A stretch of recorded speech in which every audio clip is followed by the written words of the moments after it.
Hello dear friends, this is part second of dimensional analysis.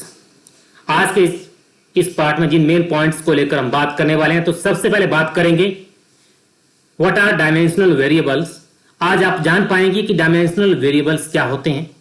Then what are dimensional constants. Then we will talk about what are the main application of dimensional analysis. Here I am going to provide a list of some physical quantities having the same dimensional formula. And this is very important for those students who are preparing for NEET-like exam.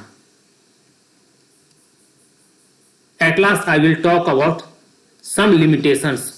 What are the limitations of dimensional analysis? तो students one by one बात करते हैं। सबसे पहले बात करते हैं types of variables. तो there are two types of variables. Number one dimensional variables and second one is the dimensionless variables. सबसे पहले तो अंडरस्टैंड करेंगे कि what we mean by the term variables. A variable is a quantity whose value can change. Mean ऐसी physical quantity जिसकी value fix ना होके may B change, right. तो ऐसी physical quantity whose value can change with time and more over dimensional means have dimension. तो ऐसी physical quantities having dimension as well as variable values. Okay, तो कौन कौन सी हो सकती हैं इस तरह की? There are some examples: speed, weight, force. Second is the dimensionless variables, mean ऐसी physical quantities having variable values, okay, but having no dimension. तो ऐसी कौन कौन सी physical quantities हो सकती हैं?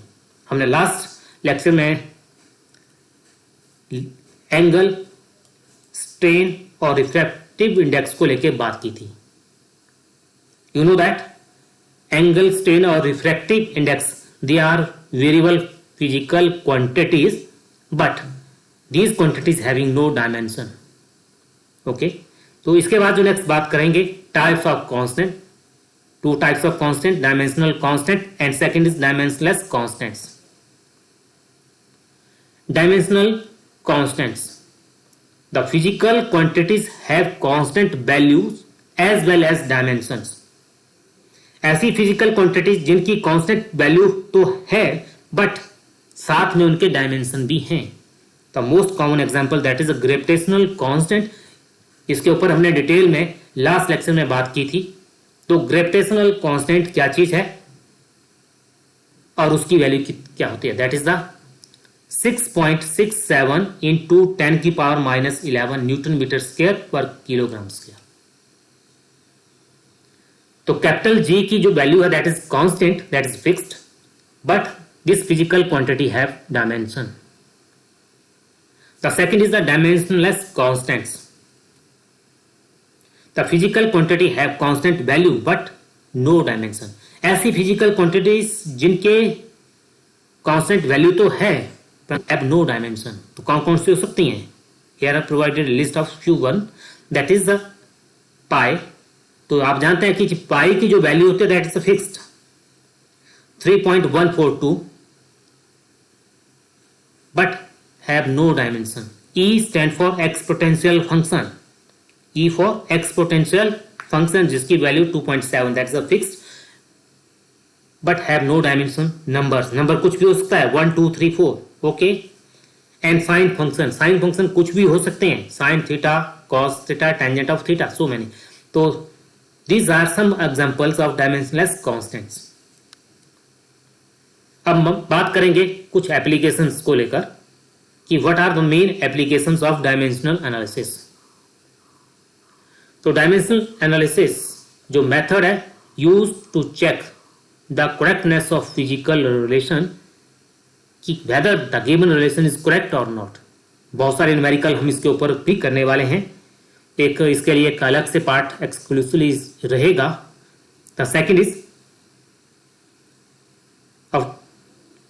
used to obtain relation between physical quantities. इस method को हम अप्लाई करते हैं to establish the relation between physical quantities. इसके लिए भी एक अलग से हम सेशन कंडक्ट करेंगे और पर्टिकुलरली जो न्यूमेरिकल्स प्रॉब्लम को लेके आएंगे। Next important point is that this method easily apply to convert the unit of one system to another one. Okay तो इसके लिए भी एक अलग से सेशन हम कंडक्ट करने वाले हैं जो जिसमें सिर्फ हम यही जान पाएंगे, इस चीज को अंडरस्टैंड या इस चीज को एलैबोरेट करने की कोशिश करेंगे कि एक सिस्टम ऑफ यूनिट को हम दूसरे में कैसे कन्वर्ट कर सकते हैं using dimensional method. And this method is used to find, most important is that, dimensions of constant। इस मेथड से हम कॉन्स्टेंट्स के डायमेंशन आसानी से निकाल सकते हैं और इसके ऊपर भी एक अलग से सेशन रहेगा और इसमें उस सेशन में पर्टिकुलरली वही क्वेश्चन पूछे जाएंगे जो जिसमें डायमेंशंस कांस्टेंट को हम कैलकुलेट करेंगे। तो here are some applications, here I listed 4 applications of dimensional analysis की। तो हर मेथड के ऊपर अलग से सेशन कंडक्ट होने वाला है, तो आप चैनल के साथ जुड़े रहिए। जिन्होंने सब्सक्राइब नहीं किया है सब्सक्राइब कर लीजिए ताकि आपको notification time to time receive मिलती रहे, क्योंकि एक्सक्लूसिवली फॉर एप्लीकेशन 1, 2, 3 और 4 के लिए न्यूमेरिकल प्रॉब्लम्स के ऊपर प्रैक्टिस हम करने वाले हैं, क्योंकि बहुत सारे क्वेश्चन आपके board exam as well as competitive exam में पूछे जाते हैं। इसलिए जो इसके बाद जो नेक्स्ट पार्ट रहने वाले हैं न्यूमेरिकल कैपेबिलिटी को लेके रहने वाले हैं। तो students, here is the list of some physical quantities having same dimensional formula, और उन स्टूडेंट्स के लिए बहुत बहुत इंपॉर्टेंट है जो कॉम्पिटिटिव एग्जाम की तैयारी कर रहे हैं, क्योंकि कई बार बोर्ड एग्जाम में या मेडिकल एग्जाम में पूछा जाता है या इंजीनियरिंग एग्जाम में पूछा जाता है कि ऐसी कौन सी फिजिकल क्वांटिटी है या impulse is a physical quantity. तो नीचे दी गई ऑप्शन में ऐसी कौन सी फिजिकल क्वांटिटी है जिसके सेम डायमेंशन है। तो कुछ इस तरह से क्वेश्चंस एग्जाम में रहते हैं, तो आपको इन सभी फिजिकल क्वांटिटी जो मैंने 10 पॉइंट्स में लिस्ट अप की है आपको नोट अवश्य ही नोट कर लेनी चाहिए। At last, what are the limitations of dimensional analysis? The value of dimensional as quantities cannot be determined by this method. This is the इस मेथड से जो डायमेंशनलेस क्वांटिटीज हैं उनकी हम वैल्यूज कैलकुलेट नहीं कर सकते हैं। The second limitation is that इस मेथड को हम ट्रिग्नोमेट्री, लॉगरिथम या एक्सपोनेंशियल फंक्शन के लिए भी अप्लाई नहीं कर सकते।